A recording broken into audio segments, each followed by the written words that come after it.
going to go through DCO, an example in DCO first today. And after that, we'll continue with chapter 3. Okay.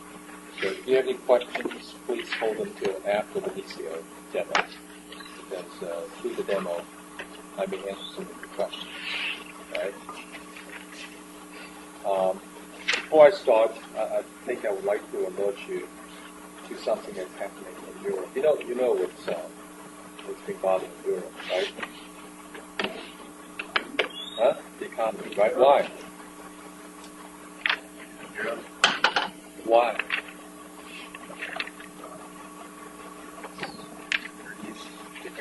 Greece. Why is Greece? Why is Greece in trouble? They don't really have much of an economy in terms of like exports. Okay, well that's good. What else? It's been a while since I've listened to anything on it. Okay. I just remember hearing about that. The Greek government has borrowed too much money, right? And they're in the process of negotiating with the creditors so that the government debt can be cut in 50%. What it means is that, say, you loan me $10. I can't pay you back. I can't even pay the interest. So I'm negotiating with you. Instead of losing 100% of $10, say, let's agree that I owe you only $5. Okay? So you get at least $5 back, right? And that's important because when you loan money to someone, you want your loan to be insured. So there's an insurance business. So banks write credit default swaps, CDS. And those banks, if this doesn't happen, there's going to be a default. If there's a default, then a lot of banks are going to lose a lot of money because they have to pay, right? I have insured, you pay me money to insure the loan. So I've already collected the money thinking that, no, Greece will not default way back, right? Now Greece is going to default. So that's going to be a problem. So even after they cut their debt by 50%, the debt to GDP ratio is still 129%. There's no way that they can handle that. So they're still going to default. So this is just buying time. And Portugal is next. In fact, last week, Portugal's 5-year treasuries, treasuries, that's me, government debt, right? So 5-year loans. When you buy loans, right? Yeah, I mean, you borrow money, right? To buy cars, for example. That's usually 5 years. So they're longer-term loans, but Portugal's 5-year loans last week, I think, yield the interest was about 15%. This week, they have jumped to 25%. So in other words, if you're willing to risk your money and loan Portugal's, I don't know how much money you have in your pocket, $20, you can loan them $25, $20, right? They're paying you 25% in interest. If you have $1 billion lying around doing nothing, you can loan it to the Portuguese government, and they'll pay you 25% a year. All of a sudden, next year this time, your money is $1 billion plus 25% of it. It's not bad, right? Except, of course, they may default.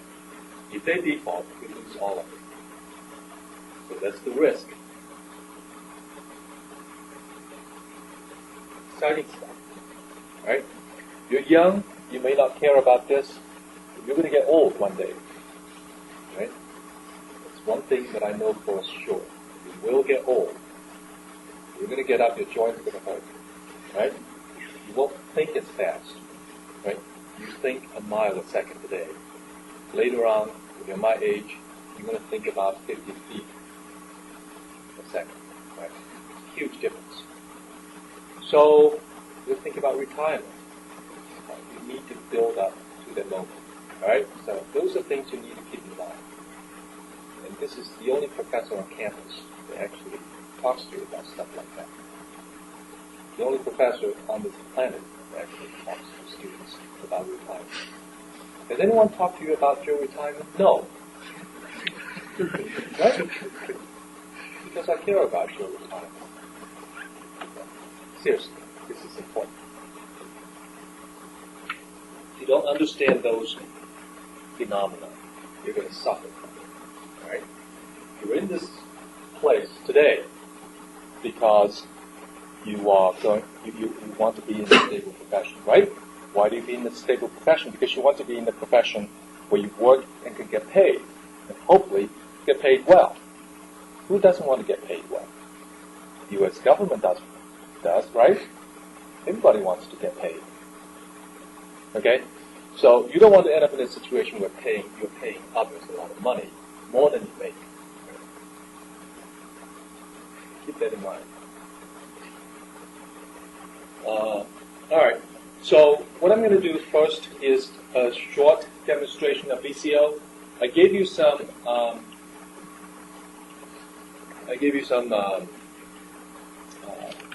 I think some JPGs, images, because I couldn't get it recorded here on Friday. For some reason, this machine and that machine both went down.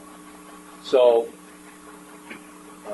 we're going to do it today. But with what I gave you last week, Friday, you should have been able to do the assignment. So here's VCO. And you would click on database, and this, of course, template would come up.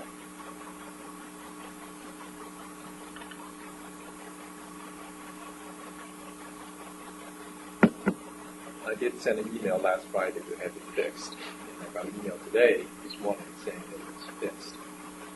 We'll see.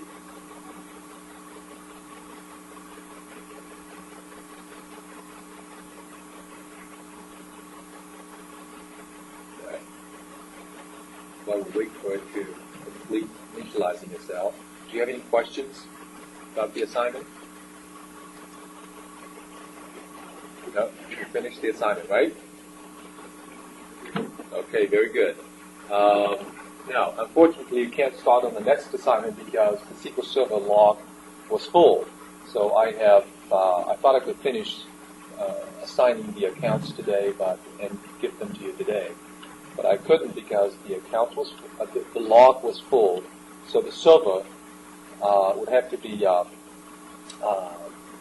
log would have to be cleaned, and I don't have access to the server, so I'm going to build up IT. I've requested it, and hopefully it'll be taken care of soon. Right. So this is taking longer than I thought, so we'll wait for it to happen while we continue with Chapter 3.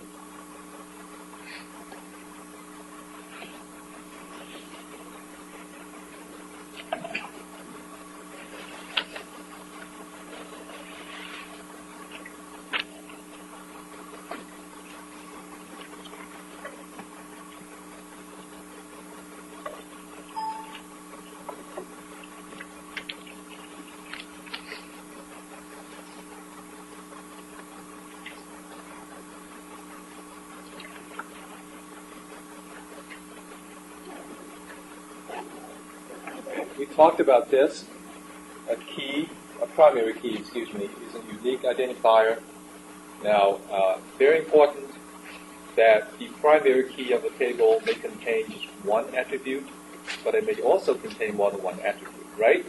Like in a bridge table, you typically would have two attributes that comprise the key, that make up the key. So it is not uncommon to see more than one attribute or fields making up the primary key.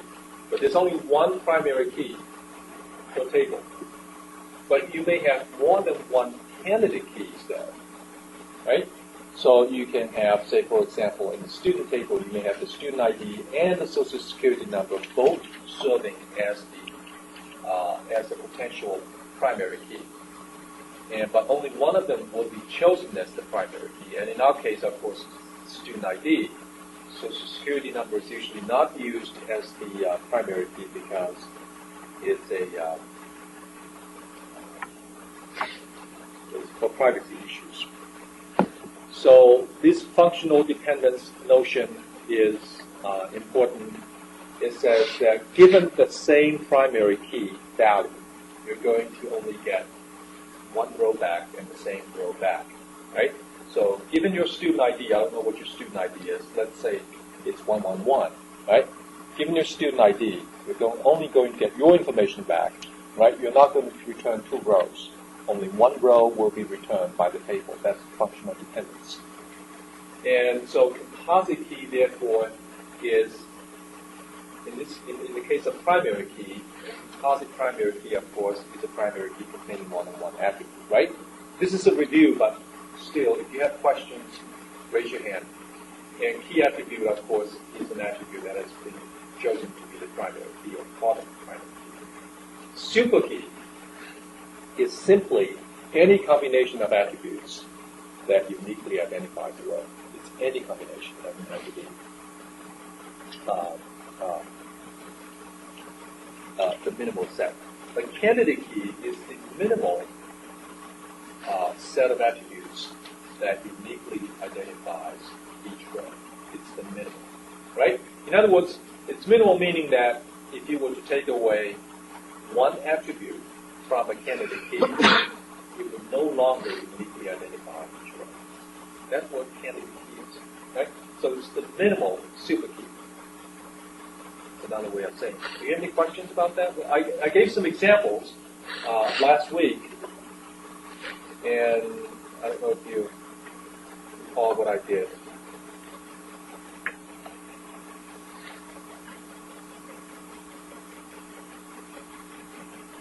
Nulls. Null is actually a specific value in the database context. So you may assign the null value to a variable and to a field to indicate that it doesn't contain any value. So null is different from zero because zero may mean a lot of things, right? It may actually be, say, for example, in the case of a balance sheet, zero actually means something. So you cannot use zero to mean that it doesn't have a value. So null is usually used for that. We'll talk about that. And these are the things that it can represent: an unknown attribute value, a known but missing attribute value, a not applicable condition, and so on and so forth. But of course you can use your own values. You can set up a string of 2 characters long and say NA meaning not applicable, etc. The null is usually used for purposes like that. But it may have a problem when we talk about functions. We actually get into SQL, the language itself.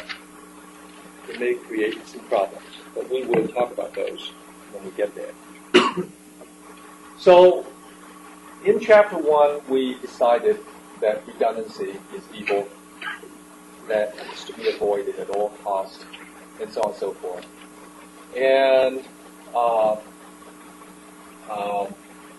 of course, later on, you found out that there has to be some redundancy, in that redundancy or the repetition of the primary key value is the only way to establish a relationship between 2 tables, right? So your student ID may be used as the foreign key in another table, like enrollment, right? So we talked about that example too, if you recall. So that's called necessary redundancy or controlled redundancy. That's given in the book. So you have to have some redundancy. So if you see a question like that on the test, of course, that's how you would answer that, right? Redundancy exists only when there is unnecessary duplication. So unnecessary duplication is redundancy. But the presence or the repetition of a primary key value of one table in another table, that's not redundancy. It's controlled redundancy. That's necessary to establish the relationships. And here's an example, of course. You have product and vendor code, right? So each product is made by a vendor. So therefore, the vendor code in the product table is a foreign key, but it is the primary key in the vendor table.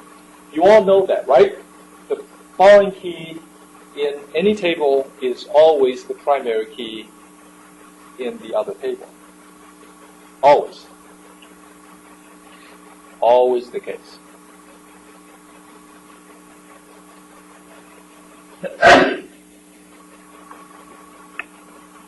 And that's in access.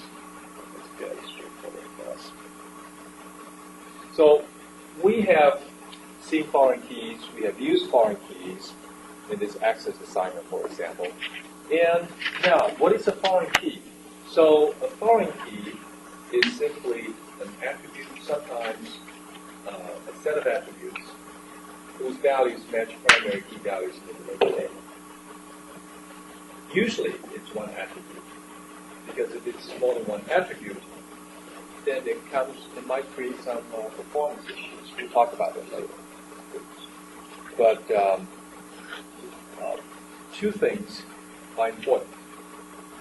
Right? Referential integrity. When we talk, first of all, let's go back and think about the primary key for a second. With regard to PK, we have entity integrity.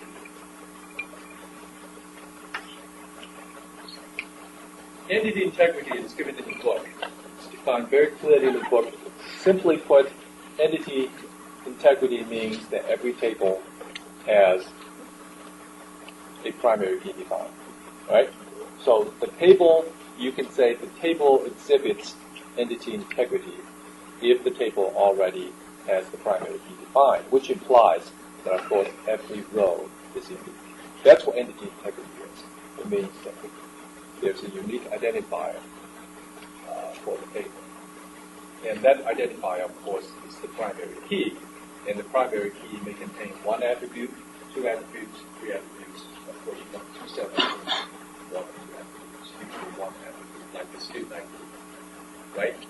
And employee ID, product ID, agent code, and so on. It's unique. And referential integrity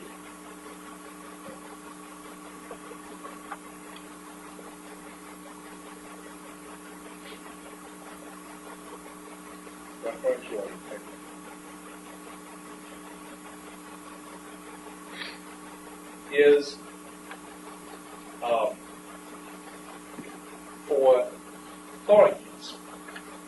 What it means is that if the foreign key value is present, it has to be one of the existing primary key values in the related table. Right? So in the enrollment table, in our example we talked about last week, right? The student ID in the enrollment table, a student enrolled in a class, the student ID has to be an existing student. You can't have someone who's not in the student table enrolled in class, right? You have to be in the student table first to be enrolled in a class. So that's what it means. But it may be null, right? It may be null. In other words, in the agent, remember agent-customer relationship, right? The customer may not have an agent, right? And what does that mean in non-technical terms? If the customer's agent code value is null, what does it mean? Mm-hmm. So the customer hasn't been assigned an agent, right? So that, you see the null value there is used to indicate the absence of an agent for the customer. With me on that? Clear? It's like crystal clear to the point where you're almost getting bored. If not, you're not getting your money's worth for the day. Yes? So you have to have null in the agent table? What? You have to have a null value listed in the agent table? In the agent table, that's a good question, but the answer is no. You may not have in the agent table. You have agent code. Now remember that when it's underlined, it means the key attribute, right? And agent name. And customer is the other table which has customer code, which is the primary key, right? And customer name, which is, of course, one of the fields. And then you have agent code. Now, that's the PK. As we know, that's the PK. And that's the FK. Now, the question is, could the agent code in the agent table be null?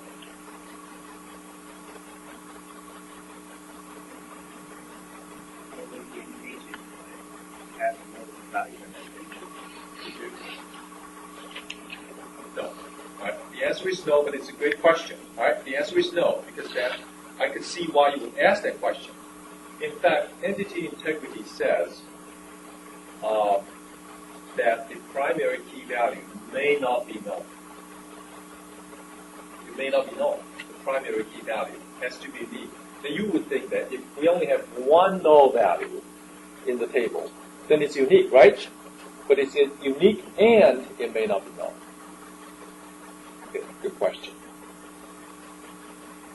So, but the foreign key value may be null, right? But if it's not null, which is important, if it's not null, it has to be a matching value. Right?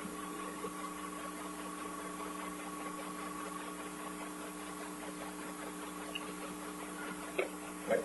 Questions? Anything else?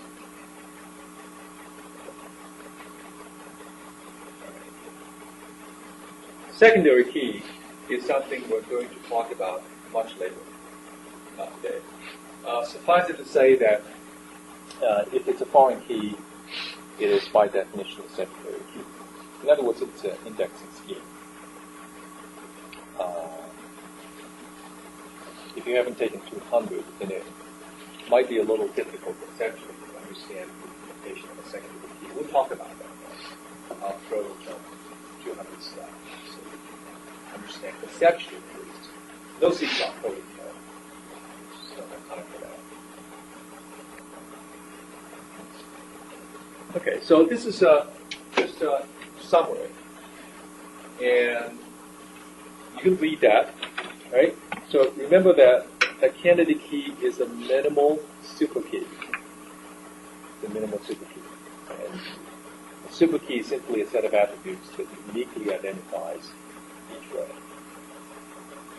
Integrity groups. We talked about this, but we will visit the integrity groups. Entity integrity. All primary key entries are unique and may not be null. Remember that, right? And this is to ensure, of course, the uniqueness of each row. And referential integrity, you can read that. And this is to make sure that, of course, you're actually referring to somebody or some product or some agent that actually exists. That makes sense, right? Intuitively. Here's an example, customer agent.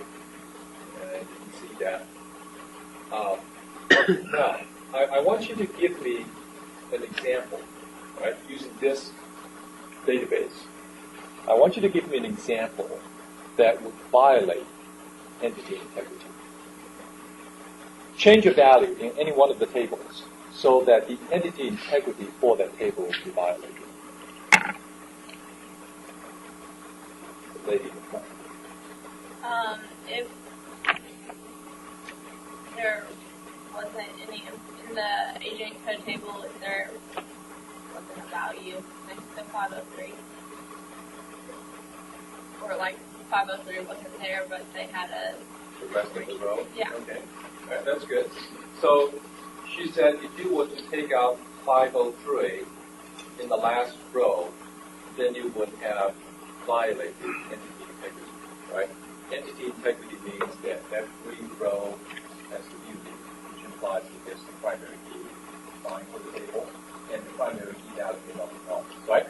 So if you were to remove 503, then of course, implying that that particular cell column would be null, violating entity integrity.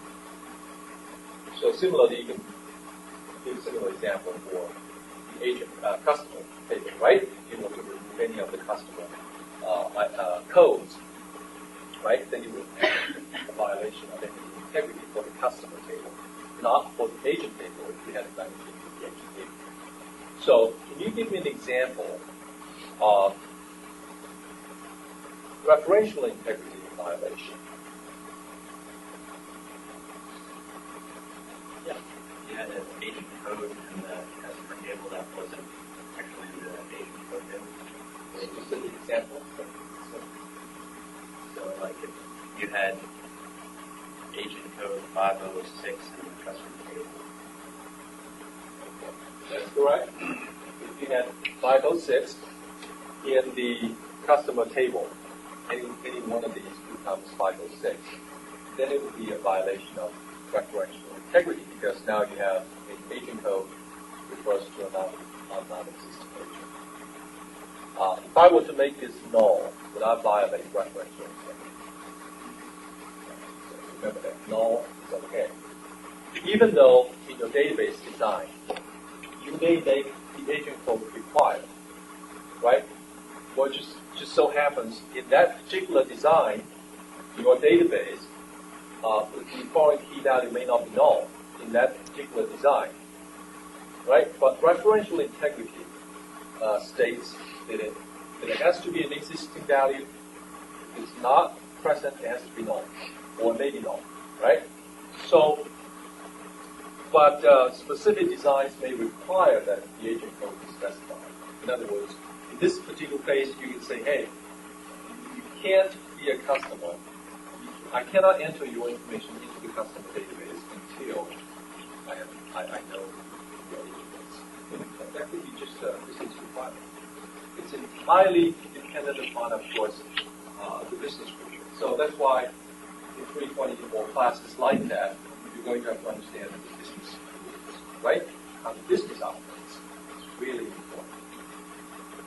All the projects I've done, I spend more than 50% of my time understanding the business. I do consulting work, and so if they understand, they still pay me, right, to teach you.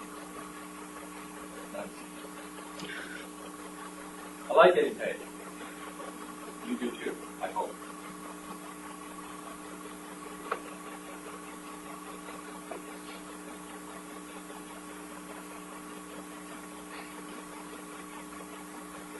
Any questions?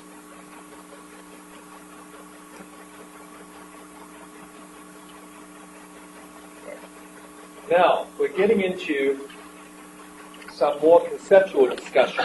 In other words, we're going to give you a very brief introduction to the branch of mathematics behind the relational database technologies. Before that, let me check to see if Visio has come up. Okay. So we continue to have problems. I apologize.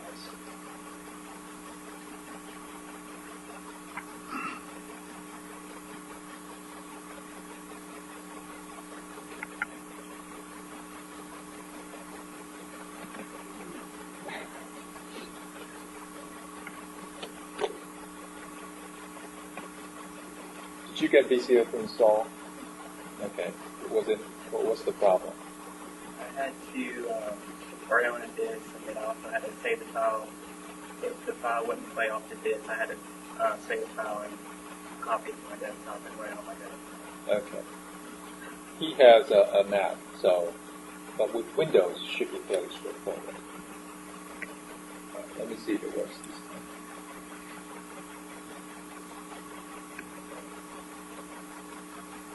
But if you have any question about the VCO part, please don't hesitate.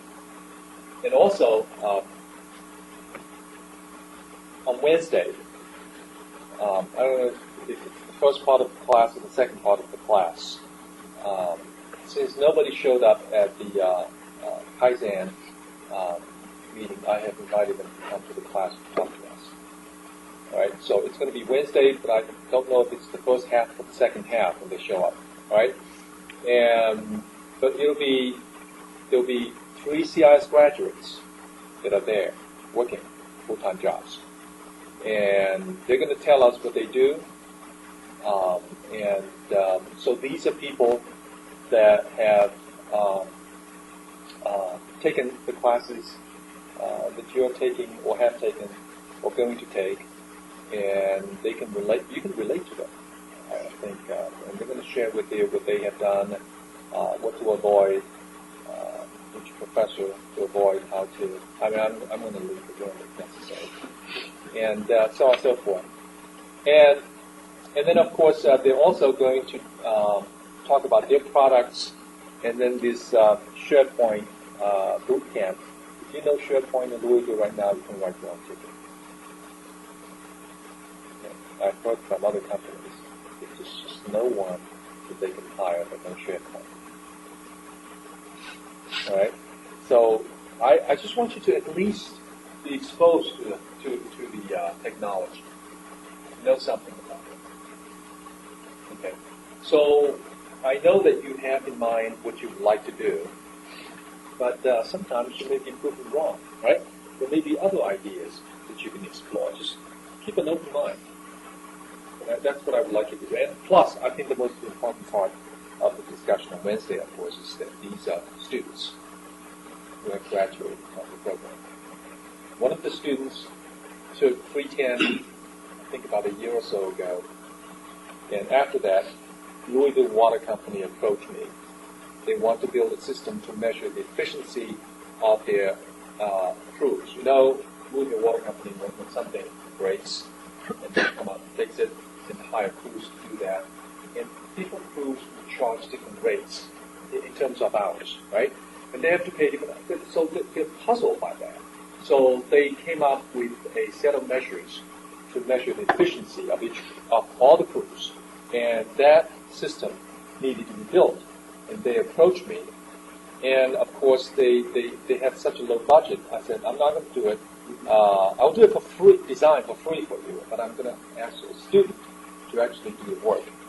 So this student, one of the students on Wednesday, agreed to do that, and so I did a feasibility study. He participated in the design, and it's only a 1 month. It took him about 1 month, and he would spend about 20 hours or so each week, maybe about 30 hours at times. So the money is not very good. It's only $8,000, but he finished it, right? He finished it. So, and that's very valuable experience, extremely valuable experience. And his name is Aaron Lime, and he's one of the guys talking to you. So you'll be amazed at what opportunities there are, and to accounting students, right? And we have, I don't know if you, Christy Birch has introduced you guys to, what's his name, Greg Mackert. Is she? Greg took my 310 class, and while he was taking my class, he was doing IT audit for this, one of the firms. Now, of course, he's doing video. So anyway, I'll talk more about that throughout the entire class, opportunities, careers, and why IT is important. So coming back to this, relational algebra. I talked about this very briefly. What's relational algebra? It's just algebra, right? You know what algebra is, right? Algebra is what? Addition, subtraction, multiplication, and so on and so forth. So, but with algebra, what we do, of course, is to add integers, real numbers, and so on and so forth. With relational algebra, the operands are tables, or sets, besides. But we'll think of them as tables, because that's what we're dealing with in this class. So, this is telling you how the addition of two tables can be defined, how the subtraction of two tables can be defined, or subtraction of one table from another table, and so on and so forth. And this is the foundation for SQL. And in fact, this is the foundation for the entire relational model. So it is very important that you understand this. Not only because it's going to be on the test, but also because it's going to help you really understand SQL and be an intelligent user. Because a lot of the discussion later on is going to come back to this and say, hey, this is why SQL is designed the way it's designed, because. Okay. So, relational algebra, these are the operators. And we call them set operators because they actually operate on sets. But the table is, of course, regarded as a set, the set of rows, right? So that's what the table is. And select. Select is the simplest operator. Select is defined as an operation where you extract a subset of the rows. That's all. You can say, I want all the students from U of L in the student U of L PeopleSoft database whose zip code is in 40292. So, okay. And that is a select. So it's very straightforward. And sometimes you can select the entire table, and sometimes you can select a subset of the table. Rows. Now, please note, select is a subset of the rows. Right? Now, you know in set theory, unless it's a proper subset, a subset may be the original set, right? The original set is also a subset. Okay? So, in the first case, of course, this is just a copy of the original table. And that can be done using select. Any question about this? And project is to give you a subset of the columns. So select, subset of the rows, project, subset of the columns.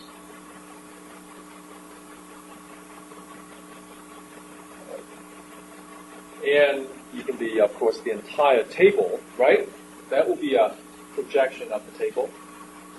Or, more commonly, you would have subset of the columns, like just the name column, or just the name plus address, or name plus phone, and so on and so forth. So those are very simple, I think, very simple operations, but we seldom use them like this. We use them in combination with other more complicated operations.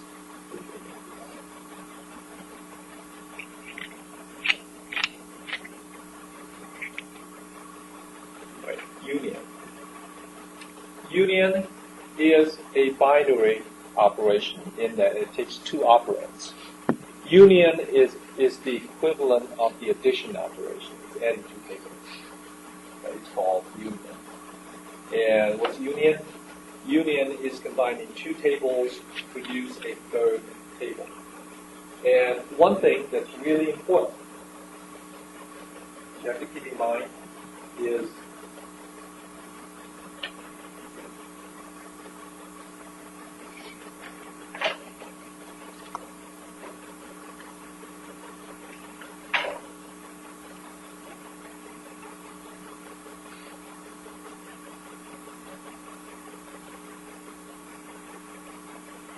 union compatibility.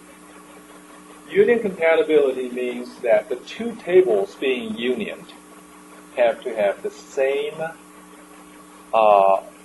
columns. That's what it means. Same columns meaning same number of columns, and each matching column has the same type. Right? So number and type have to match for the union operation to be valid. If the two tables are not union compatible, meaning that they don't have the same number of columns and same column types, you may not perform a union operation. Right? So the constraint is that they have to be union compatible. So both of these tables are union compatible, right? You can see that you have a table with flashlight, lamp, and so on and so forth.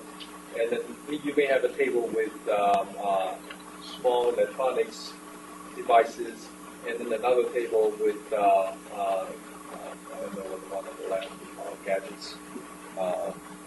household items. And you have two different sets of products, and you want to combine them into one table, and that's what you do, union. Use a union. And there's actually an operator in SQL called union that implements this. But the tables, of course, have to be union compatible. Now, it's number of columns and column types. It has nothing there to say that they have to mean the same thing. And that's where the humans come in, right? But of course, we're working on technologies that can understand semantics. Yeah. So the column names can they be different than like The column names can be, if they're different, then you have to use a new column name to represent the result. Okay. For example, you can union two tables. Question again. It's the only one that you see the representative asking questions in this class. But you can say, for example, you can have a table of faculty and a table of students. You may union the two as long as they have the same number of columns and they have the same column types, right? Faculty ID, student ID, faculty name, student name. You can do that. But if the first table has faculty name and the second table has student name, then you, of course, in the result, you would have to have a new column name. That's all. Or you can just say name. Right? But of course, you can also have a table containing pigs and a table containing faculty. And if you want to union the two, SQL will do it. Okay? So you have to control the meaning, semantics, very much humans. That's I think the holy grail in computing. It's creating machines that can understand. Yes. So, like in that bottom example with the student names and the employee names, well, when you make a union of the two, You mean bottom example? yeah, this bottom example. So Okay, that's intersection. We have. Yeah. Okay. Never mind. This is union, but it's similar though. Well, yeah. If you let's say you were doing a union between the two, you would choose which You could which choose. field would appear on the unionized table. Yes. Okay. And you can choose the name. Okay. Even if they all have the same names, you can still change the name. So like the reason flashlight showed up on the top one is because the user said so. Said to do it from the first table. No, not about the actual content. It's the column names. That's what I'm talking about. You can change P description or P descript to product description in the result. So that will be called product description. But flashlight would still be flashlight. Lamp would still be lamp. But I'm saying, why is it that it turned out to be flashlight and lamp instead of microwave and dishwasher? It's here. Oh. Okay. Yeah. That's all right. So, so the key here is that what's union? The union, all right, is a result, is a table, right? The union is a table. The union of two tables is another table, such that the resulting table contains the rows that are found in either the first table or the second table. If it's in the first table, it's in the result. If it's in the second table, it's in the result. Right?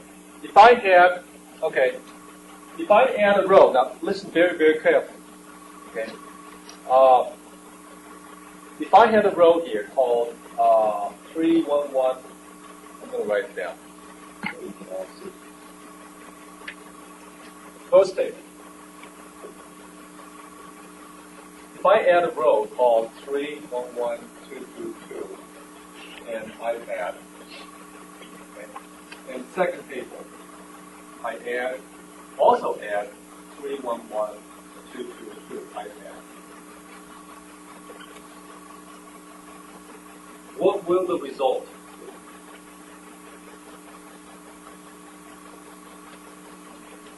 Everything else being the same up here. What would the result be?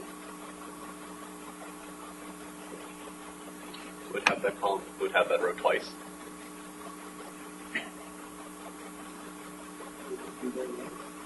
Once or twice? Once. Once. right? So the result would have the row once, right? So if a row is in both tables, it'll be listed in the result just once. That's relational algebra. In SQL, it's a little different. We'll talk about that when we get there. That's relational algebra. Okay, that's union. That's the definition of union. The intersection is a very unique operation in that it returns a result set or a table that contains rows that are found in both tables. In other words, the result is what's common to both tables. Right? So here, of course, you have a student table, and here you have an employee table. So some employees take classes, right? Well, I know that some employees take classes. And if you're an employee at UVL, you see a job posting, okay, apply for it, get it. I think the class is free. So if you want to see who are students and employees, then you can do an intersection of two sets of data or two tables. That's intersection. So intersection union, they all have to be union compatible. Now, if I were to remove Franklin Johnston, if I were to remove Franklin Johnston from the first table, what would be the result?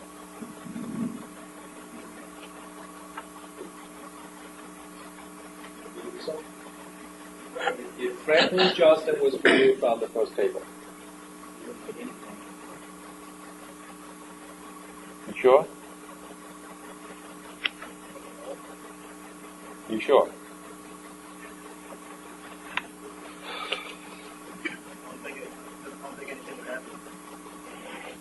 Say it again.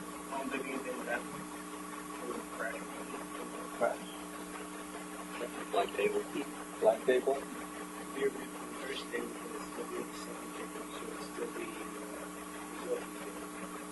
What's the definition of intersect? Something that contains rows that are common, that are found in both tables. If I remove Johnston from the first table, it wouldn't be common to both tables, right? So empty table is the right answer. You shouldn't have hesitated.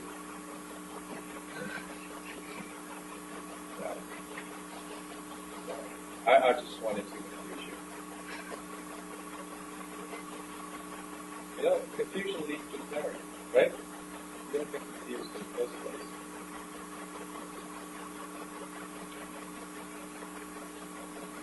Okay, so if I were to leave the first table the same, but remove Johnston from the second table, what would be the result? Empty table, right? If I remove Johnston from first and second table, empty table. Okay. So please note, it has to be union compatible. Both tables have to be union compatible, same rows, right? And of course, the result is the rows that are common to both tables.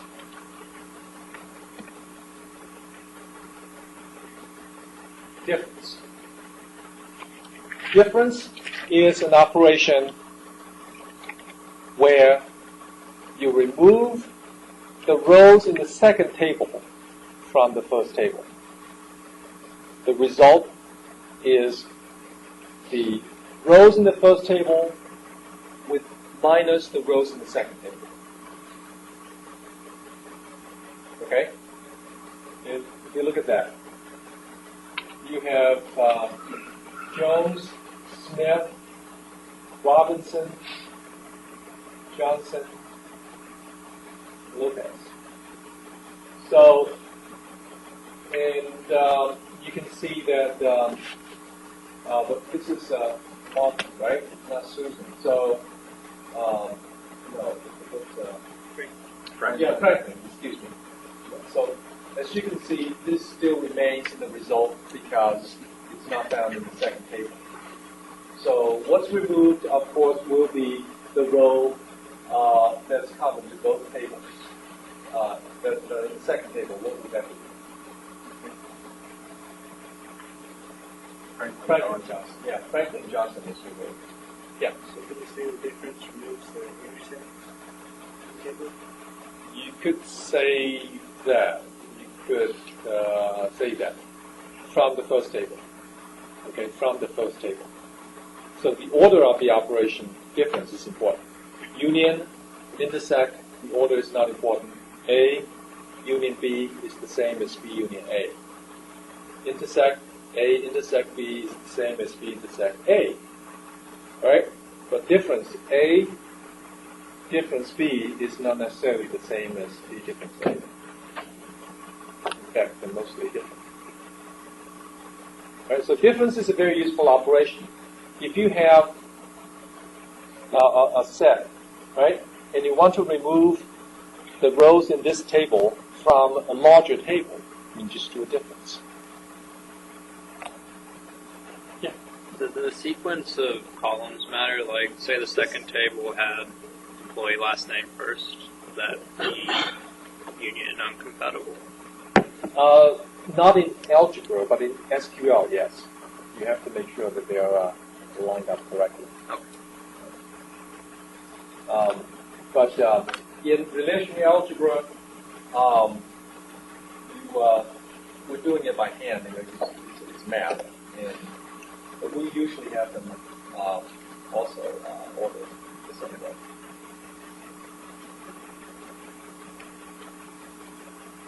Any other questions? Okay. Right here, product.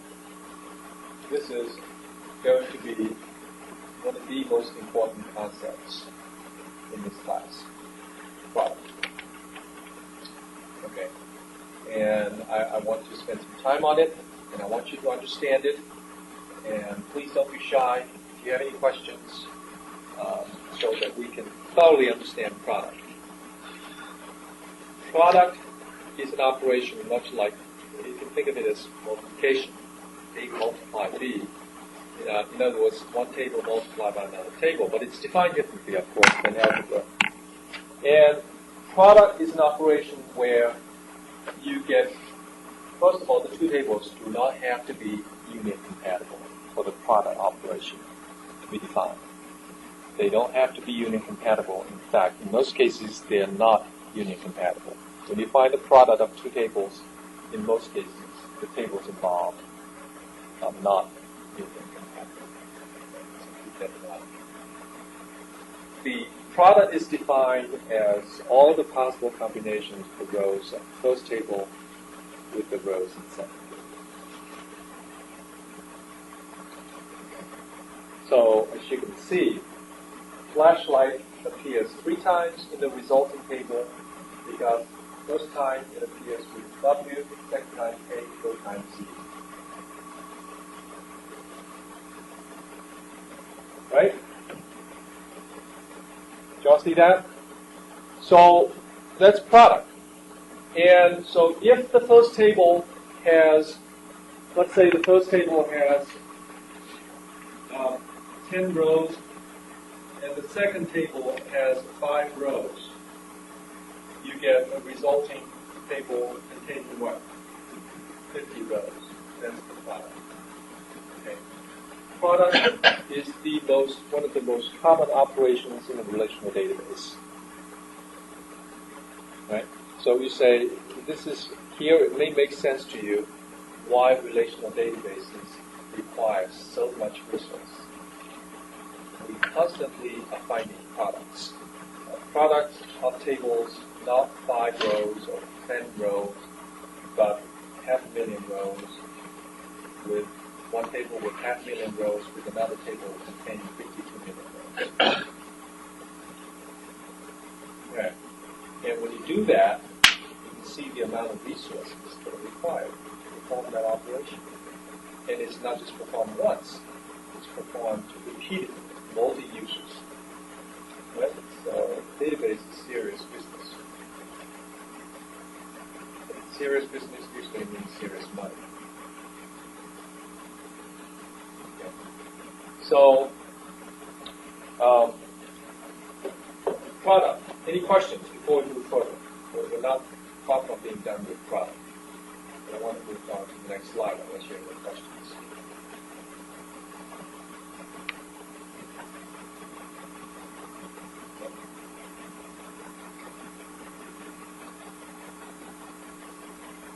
Okay.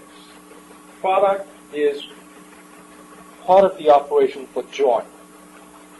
Now, before I go into joins, I want to talk about why we have to join. And to talk about why we have to join, we have to go back to chapter 1. Again, in chapter 1, we say that one of the main reasons that we want to move away from file-based systems is to reduce redundancy. In chapter 1, we preached that, or I preached, that every distinct data set has to be in its own table. Like the project information has to be in the project table, the job information has to be in the job table, and so on, right? So, and we do that to avoid redundancy. We can see how much evil redundancy can do, right? You can do lots of things.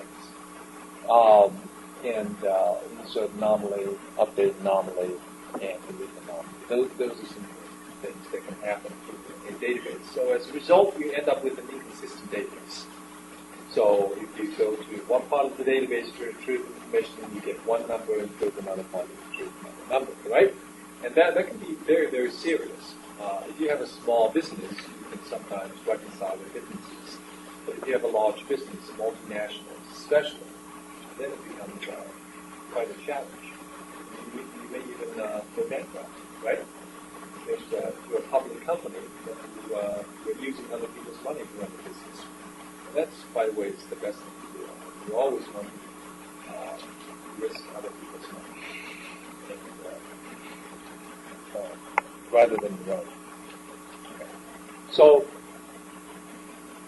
you have now a database where every distinct data set is in its own table. But when we use the data, right, we seldom use the data one set at a time, right? When you go to Amazon.com to buy a book, you go to the inventory database is affected, right? The customer database is affected. The billing database is affected. So I think at least 10 tables, minimum, I think.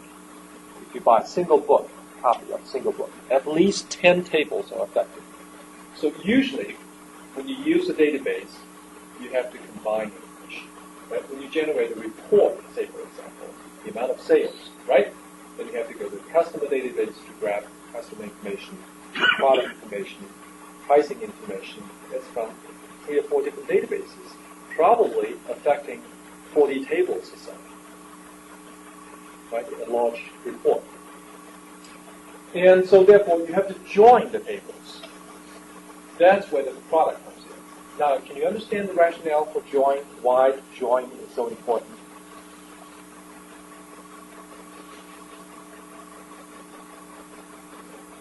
Join is important. Okay. And so you need to understand join. Here, of course, we are defining join in relational algebra terms, but later on in SQL, we'll talk about that. So take a look at this.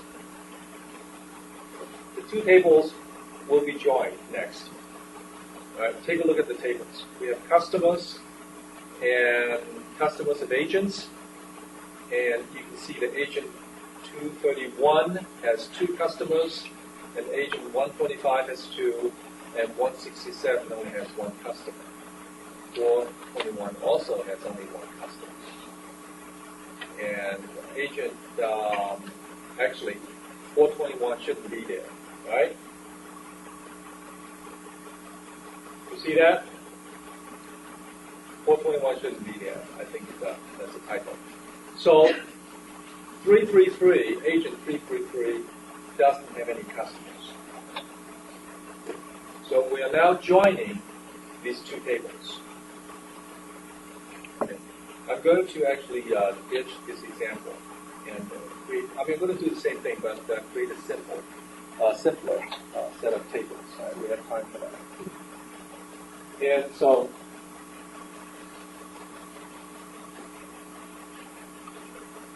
we get to take a customer relationship and I think about the examples. So here is the customer table.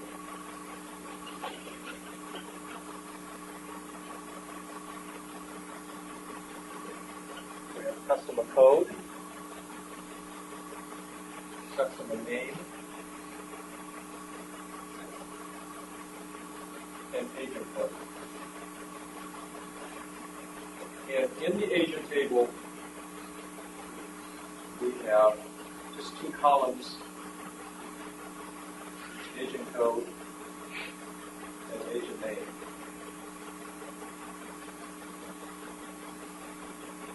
And instead of 4 or 5 agents, we just have 1 agent, 2 agents, A and B. Much easier. And we have 3 customers. And we have 1, 2, 3. Let me do this. And customer name would be X, Y, and Z. And agent code would be 1 and 1 and 2.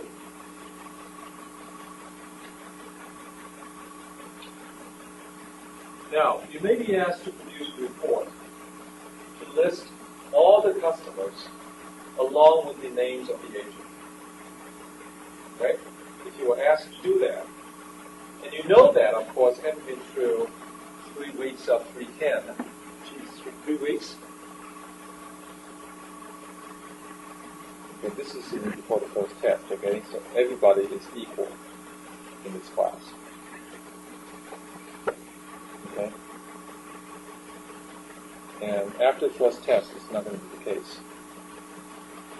I don't want you to feel any different after the first test than you're feeling today. Okay, so stay with the class. Overstudy. It's the only way. Okay.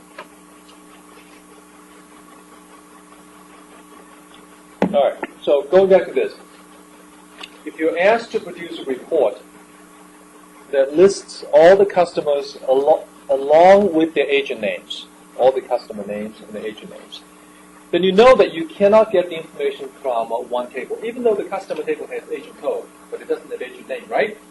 So you know you have to join the 2 tables. To join the 2 tables, you do a 3-step process. The first step is to find the product. The second step, you do a select, and the third step, you do a project, right? So select and project are easy. Product is the one that we're going to work with.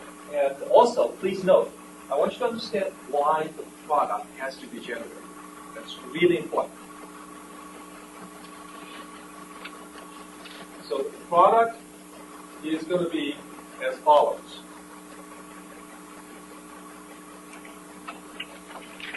Now, please note, again, recall, the product of 2 tables is all the possible combinations of the rows from the first table with the rows in the second table. So you're going to have your customer code, your customer name. Now, when you're doing this on the test, you know you're going to get this question, right? And agent code, this is what you do. Now, you may say, I'm going to say this is from the customer by qualifying if I say C dot agent code, okay? And this is from the agent table, I'm going to say A dot agent code, so that you can tell the difference between the 2. Then an agent name.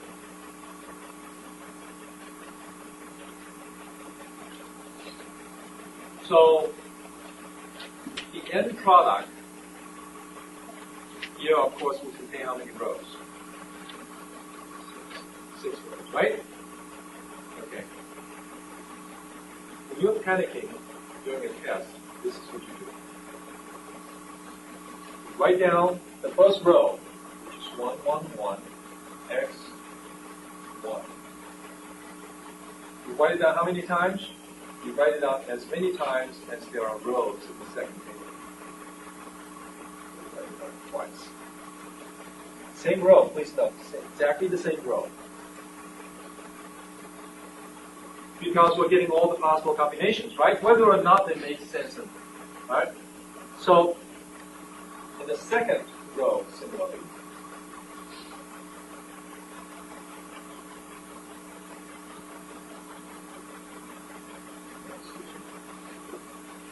twice.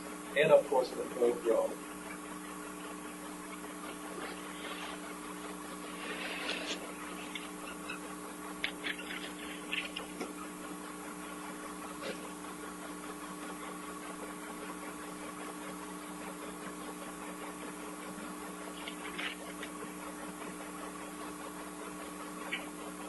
And then for each of the first row, you map it with one of the rows in the second table.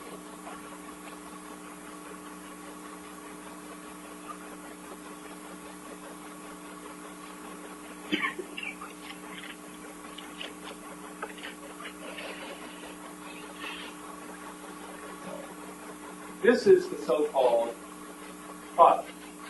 Okay? It's the product of the two tables.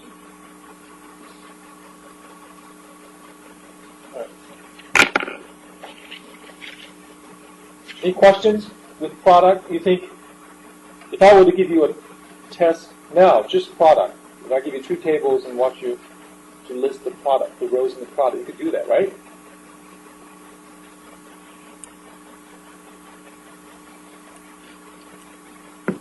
And chew a gum or drink a Pepsi at the same time? Okay, so I want to make sure you understand this, all right? So, now, the reason that we want the product is so that we can pick the rows for the select operation, if you recall. What's select? Select is a subset of the rows, right? So we want to do select. How do we do select? We do select so that the rows where the agent code from the first table is equal to the agent code from the second table, those rows are selected. Why did I?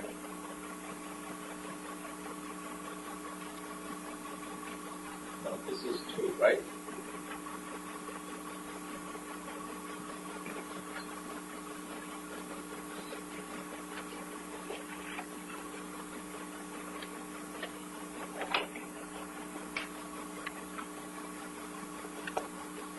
So those 3 rows are selected. Let's select. Okay. And then, of course, after that, since you have 2 copies of the agent code, you do a project. Okay. And project with this row. You can choose any one of the 2. This column. Excuse me, I should say row. So those 4 columns will be selected, right?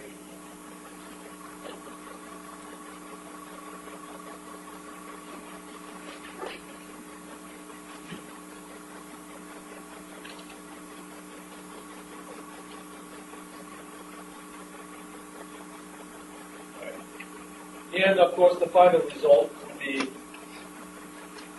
this. The final result.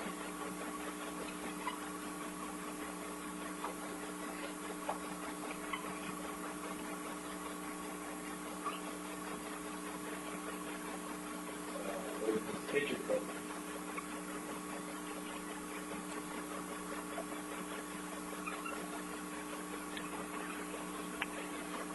Right, so who's the first customer?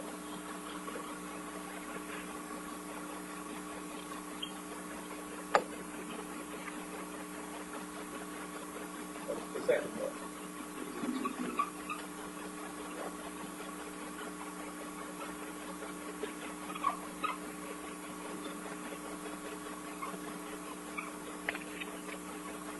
That's the result. So this is the report listing all the customers, the information along with the names of the agent. Name of the agent.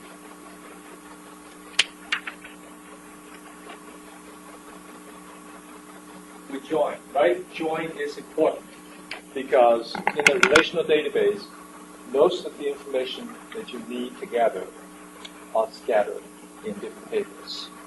So when you use your database, you have to pull them together oftentimes, especially when you produce reports.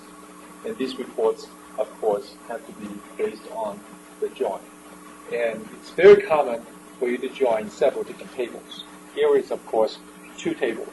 How do you join 3 tables? You join the first 2. The result of that is joined with the third. And the result of that is joined with the fourth, and so on. So it's a lot of work, right? Joins, as we speak. There are millions of joins taking place. I'm pretty sure there are hundreds of joins taking place on this campus. Right? Every time you run a query, a join. Okay. So join is, well, to put it mildly, life as we know it, we should talk about joins.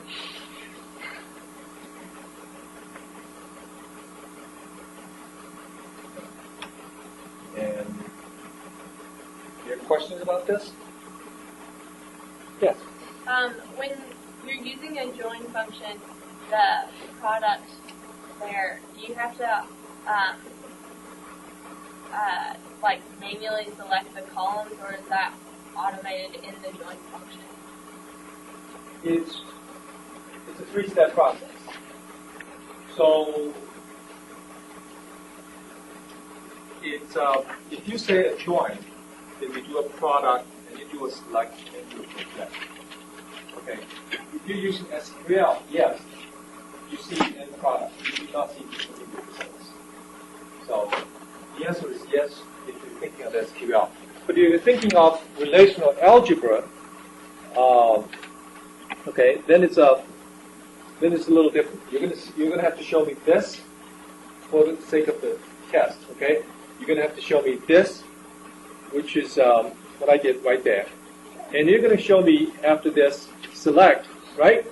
Which I didn't show. Please note. Okay, I didn't show it there. I simply used some colored pens, right, to draw that. And I don't know if you have color pens or pencils.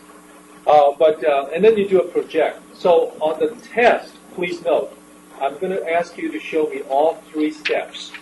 In other words, you're going to show me select, a product, select, and project. You have to do the table, or can you just circle it like No, I'm going to ask you to do it as in these slides. It won't be a big table. I'm not going to ask you to do a 50 by 70 join. Okay, most likely 3 by 2. Or if you're very inclusive, then maybe a 12 by 10. That's it. It's just 2 by 3 or something like that. It's very small, just to demonstrate that you understand the concept. So as you study, please note I'm big on examples, right? On the test. If you say you understand something, show me. I'm going to ask you to show me an example, or to create an example, or to look at an example and see where it's wrong. Or like earlier I did, to show me referential integrity, change a value so that referential integrity is violated. Stuff like that. Okay? Usually I won't ask you to rote memorize anything. Okay. You've actually paid for another 10 seconds. Any questions? Do you have any questions about the VCO assignment? If you do, please don't hesitate. Either stop by or send an email. Okay? I'll see you on Wednesday.